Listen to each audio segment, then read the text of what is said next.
पूजाय राघवेंद्राय सिद्धिधर्मरताय च भजतां कल्पवृक्षां ममतां कामधेनुं ಶ್ರೀ ಗುರು ರಾಘವೇಂದ್ರ ಸ್ವಾಮಿ ಎಲ್ಲರನ್ನು ಕಾಪಾಡಪ್ಪ ತಂದೆ, ಎಲ್ಲರಿಗೂ ಒಳ್ಳೆಯದನ್ನು ಮಾಡಿ ಸರ್ವೇ ಜನ ಸುಖಿನೋ ಭವಂತು. Welcome back to Shri Guru Raghavendra veg kitchen. Please like, share, comment, subscribe. Thanks for watching my channel. ಬಾಳೆಹಣ್ಣು ತಗೊಂಡು ಬಾಳೆಹಣ್ಣು ಸಿಪ್ಪೆ ಎಲ್ಲ ಬಿಡಿಸಿ ಸ್ಲೈಸಸ್ ಆಗಿ ಕಟ್ ಮಾಡ್ಕೋಬೇಕು. ಓಕೆ, ಸ್ಲೈಸಸ್ ಆಗಿ ಕಟ್ ಮಾಡಿಕೊಂಡ್ರೆ ಇದನ್ನು ಮಿಕ್ಸಿ ಆದರೂ ಮಾಡ್ಬೋದು ಅಥವಾ ಸ್ಮ್ಯಾಶ್ ಆದರೂ ಮಾಡ್ಬೋದು. ಓಕೆ, ಸ್ಮ್ಯಾಶಲ್ಲಿ ಸ್ಮ್ಯಾಶ್ ಕೂಡ ಮಾಡ್ಬೋದು, ಏನು ತೊಂದರೆ ಇಲ್ಲ.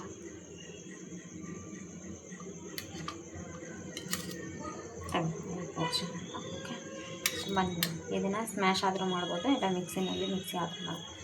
ಆಪ್ಷನಲ್ಲಿ ಯಾವುದಾದ್ರೂ ಮಾಡ್ಕೊಬೋದು, ಏನು ತೊಂದರೆ ಇಲ್ಲ. ಇದು ತುರಿಮಣಿ, ಇದು ಬೆಲ್ಲ ತೊಗೊಂಡಿದ್ದೀನಿ. ಬೆಲ್ಲ ತೊಗೊಂಡು ತುರ್ಕೋಬೇಕು. ಓಕೆ, ಇದನ್ನೆಲ್ಲ ಪೂರ ನೀವು ಎಷ್ಟು ಕ್ವಾಂಟಿಟಿ ಮಾಡ್ತೀರಿ, ಜಾಸ್ತಿ ಅಥವಾ ಕಡಿಮೆ ಮಾಡ್ಕೋಬೋದು, ಏನು ತೊಂದರೆ ಇಲ್ಲ. ಇವಾಗ ಇದೆಲ್ಲ ತುರ್ಕೊಂಡು ಓಕೆ, ಹೊಡಿಬೋದು, ಏನು ತೊಂದರೆ ಇಲ್ಲ. ಹೊಡೆದ್ರೂ ಮೆಲ್ಟ್ ಆಗುತ್ತೆ, ತುರಿದ್ರೂ ಮೆಲ್ಟ್ ಆಗುತ್ತೆ. ಓಕೆ, ಬೆಲ್ಲ ಎಲ್ಲ ತುರಿದಾಯ್ತಾ? ಬೆಲ್ಲ ಎಲ್ಲ ತುರಿದಾದ್ಮೇಲೆ ಈಗ ನೆಕ್ಸ್ಟ್ ಪ್ರೊಸೀಜರ್ ಸ್ಟಾರ್ಟ್ ಆಗುತ್ತೆ ನೋಡಿ. ಇದು ಪಾಕ, ಬೆಲ್ಲದ ನೀರು ಹಾಕಿ ಪಾಕ ಗ್ಯಾಸ್ ಮೇಲೆ ಇಟ್ಟಿದ್ದೀನಿ, ಕುದಿಬೇಕಿದು. ತೀರಾ ಒಂದೆಳೆ ಪಾಕ ಎರಡೆಳೆ ಪಾಕ ಅಂತಲ್ಲ, ಬೆಲ್ಲ ಮೆಲ್ಟ್ ಆಗಬೇಕು. ಸ್ವಲ್ಪ ಇದು ಕುದ್ರೇ ಟೇಸ್ಟ್ ಆಗಿರುತ್ತೆ. ತೀರಾ ಬಾರ ಪಾಕ ಬರಬೇಕಂತೇನಿಲ್ಲ. ಇನ್ನು ಸ್ವಲ್ಪ ನೀರು ಜಾಸ್ತಿ ಆ್ಯಡ್ ಮಾಡಿದ್ರೂ ಓಕೆ, ಏನು ತೊಂದರೆ ಇಲ್ಲ.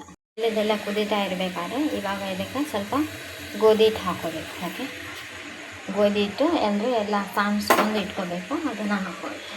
ಓಕೆ, ಇದು ಒಬ್ಬೊಬ್ಬರು ತುಪ್ಪದಲ್ಲಿ ಕರೀತಾರೆ, ನಾನು ತುಪ್ಪದಲ್ಲಿ ಏನು ಕರೀತಾರಲ್ಲ.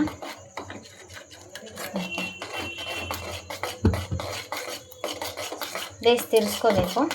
ಮುದ್ದೆ ಎಲ್ಲ ಏನಾಗಲ್ಲ, ಫಾಸ್ಟ್ ತಿರ್ಸ್ಕೊಂಡ್ರೆ ಯಾವ ಮುದ್ದೆಗಿಂತ ಏನಾಗಲ್ಲ. ಕುದೀಲಿ, ಏನು ಅರ್ಜೆಂಟಿಲ್ಲ. ಓಕೆ, ಫಾಸ್ಟ್ ತಿರ್ಸ್ತೀನಿ, ಸ್ವಲ್ಪ ಕೆಳಗಿಳಿಸಿ 2 ಕೈಯಿಂದ ತಿರ್ಸ್ತೀನಿ. ಬನಾನ ಸಿಪ್ಪೆ ಬಿಡಿಸಿ ಇಟ್ಟಿವಲ್ಲ, ಆ ಬನಾನ ಸ್ಮ್ಯಾಶರಿಂದ ಸ್ಮ್ಯಾಶ್ ಮಾಡ್ಕೋಬೇಕು. ಓಕೆ, ತುಂಬ ಟೇಸ್ಟಾಗಿರುತ್ತೆ, ತುಂಬ ಹೆಲ್ದಿ ಆಗುತ್ತೆ. ಓಕೆ, ಒಂದು ಸ್ವಲ್ಪ ಏಲಕ್ಕಿ ಹಾಕೋಬೇಕು ಇದಕ್ಕೆ, ಏಲಕ್ಕಿ ಪೌಡ್ರು. ಓಕೆ, ಚೆನ್ನಾಗಿರುತ್ತೆ.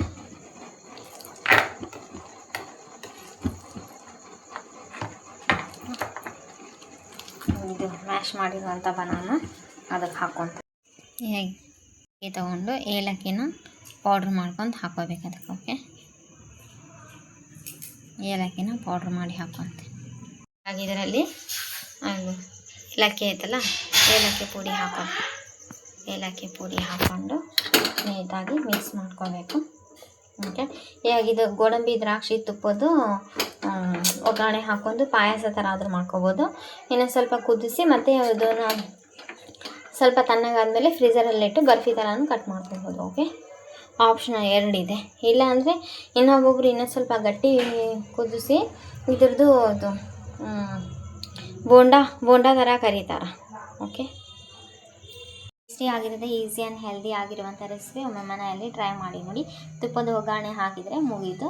ಇದನ್ನು 3 ರೀತಿ ಮಾಡ್ಕೊತಾರೆ. ಇದರಿಂದ ಇನ್ನೂ ಸ್ವಲ್ಪ ಥಿಕ್ಕಾಗಿ ಕುದಿಸಿ ಬೋಂಡ ಮಾಡ್ಕೋಬೋದು, ಅಥವಾ ಫ್ರೀಝರಲ್ಲಿಟ್ಟು ಬರ್ಫಿ ಥರನೂ ಮಾಡ್ಬೋದು. ಈ ಥರ ಖೀರ್ ಥರನೂ ತಿನ್ಬೋದು.